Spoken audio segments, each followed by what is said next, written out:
Hey y'all, so for today's video I really just wanted to sit down and have a candid discussion about the things they don't tell you when it comes to starting a natural hair YouTube channel. Now if you're anything like me, I like to do tons of research.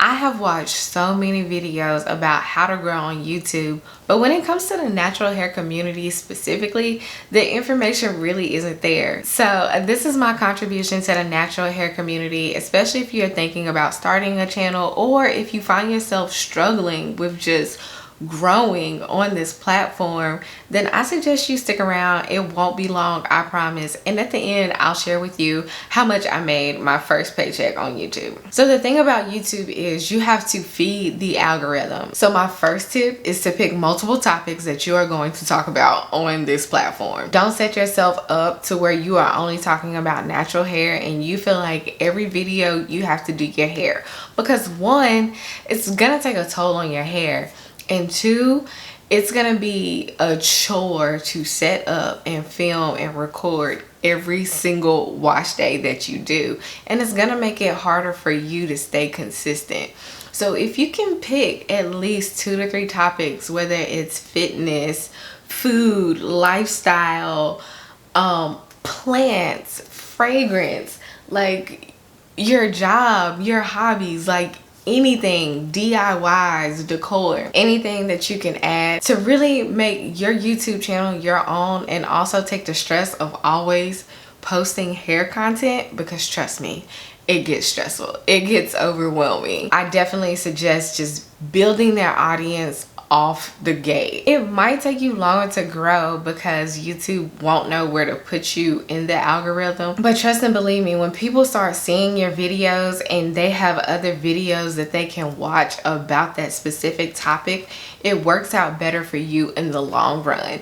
And I'm gonna be honest with you, YouTube is a long-term game. Like, this is not about overnight success, but I will talk to you more about that later. So yeah, definitely pick out more topics, because eventually it is going to lead to burnout. Now, you know, vlogging is definitely the thing nowadays, and I wouldn't suggest that you start there, which kind of leads into my second tip, and that's really like building an audience.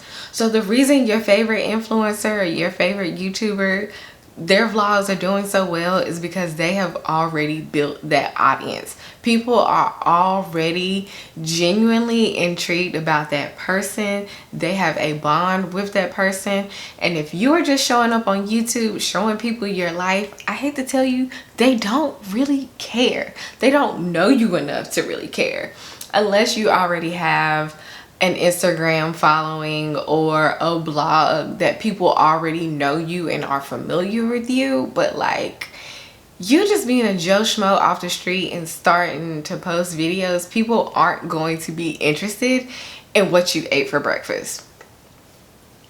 I don't know. Hey, editing Faren here. I feel like that came out a little more harsh than I intended. What I meant by that comment was, you can do vlogs, you can do whatever you want to on your channel, but I think it works best if it correlates with other content that is on your channel. Like, if you are out and you pick up some new hair products, like, do a whole review on your channel with those products. You know what I'm saying? Like, just make sure that it correlates with the content to help support the vlogs. Because honestly, like, people are out here losing subscribers when they start vlogging. So I just think it's nice to keep that in mind. Not trying to tell you not to do vlogs at all by any means. Like, do whatever you want, it's your channel, but just a suggestion. I don't know if everybody will tell you that, but I will. And honestly, the best way to really build your audience is to stay consistent. Like I said, if you only have the time to post 1 good video a week, do that. But if you can stretch yourself to posting 2, and your audience knows exactly when to expect a video from you, I'm telling you, I may not follow it, I struggle with it myself, but when I was following that and being consistent, I definitely saw a major difference in my channel. So the third thing that I want to tell you is don't compare yourself to other YouTubers, because there are so many biases on this platform, just like they are in society, that you are going to drive yourself crazy if you are constantly comparing yourself to someone else. You know, there are gender biases, there's race biases on here, there's socioeconomic statuses, listen, there's a bias when it comes to your hair texture and your curl pattern. Like, the proof is really in the numbers. Go ahead and just accept that. People are gonna watch whatever they want to watch. You really can't control that. Just focus on your audience and making sure you are making a genuine connection with your audience. So for instance, I came across a channel of a young lady who started a YouTube channel literally one day before mine. And guess what? Her channel was monetized in less than 6 months, and it took me 17 months to monetize my channel. Out of my control. Like, she had a video take off. I've had a couple do very well, but like, it just wasn't in the cards for me to make it within 6 months. And I'm sure she was probably more consistent than I am. But guess what? Like, that's her journey and I'm on mine. As long as I am consistently showing up for my audience and my audience appreciates the content that I give them, that's all that really matters to me. So don't compare yourself. You will literally drive yourself crazy if you are comparing yourself. Just show up, be your authentic self, and the subscribers will come. The watch hours will come. I guarantee it. So the last thing I want to tell you is, if you're in this for the money, be prepared to work your butt off. Honestly, I would say treat this like an internship until you are accepted into the YouTube partner program. Don't focus on the views that you're getting. I'm telling you, like, focus on making sure that your quality is always getting better. Make sure each video is always better than the last one. Just make sure you are always improving. There's no guarantee that YouTube is gonna find one of your videos, pick it up, and then all of a sudden, like, you are a YouTube star. It rarely happens. Sorry, you are probably not that unicorn. I am a firm believer in hard work, and if you just so happen to have a video that the algorithm likes, it's gonna work in your favor more if you have more videos on your platform.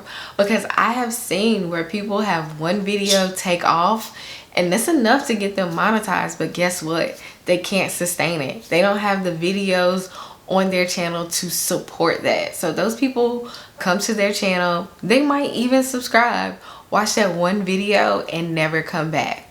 So in a year, you see people make $100, $200 on YouTube, and it's simply because they had one video take off and people never came back to their channel. So when I tell you it is important to build your audience, that is what really matters. And then when you are good and, you know, like, your quality is there, and I'm not talking about like camera quality, just like the information that you are giving your audience is high quality and they actually appreciate it, to a fact that they have hit the subscribe button and continuously come back to your channel. That's what I mean by quality. But yeah, you have to make sure that you have things to support that, because when it takes off, it takes off, and as quick as it goes back down. Trust and believe me. So I'm telling you, slow and steady definitely wins the race. The more videos you have on this platform, the better for you. Just be prepared to put in the hard work, because if it can happen overnight, it can go away overnight. And if this is something that you are looking to turn into a career full-time, you don't want it to come overnight. You are looking for longevity. If you have made it this far in the video, I said that I would share with you exactly how much my first paycheck was, and it was $172.86, I believe. I don't know. I'm sure I have a screenshot on the screen. And so, y'all, that's how much I made from May 24th to July 30th. So that's actually like 2 months. That's how much I made in 2 months on YouTube. But I know I didn't go into the analytics and all of those good things in this video. If that is something that you're interested in, comment down below and let me know. I might do another video on here, or I might do it on a different platform. I'll just kind of see the kind of feedback that I get. But I hope you guys enjoyed this video. If you did, don't forget to give it a thumbs up. Thanks again so much for watching. I appreciate each and every one of you. I truly do. And I'll see you guys in the next one.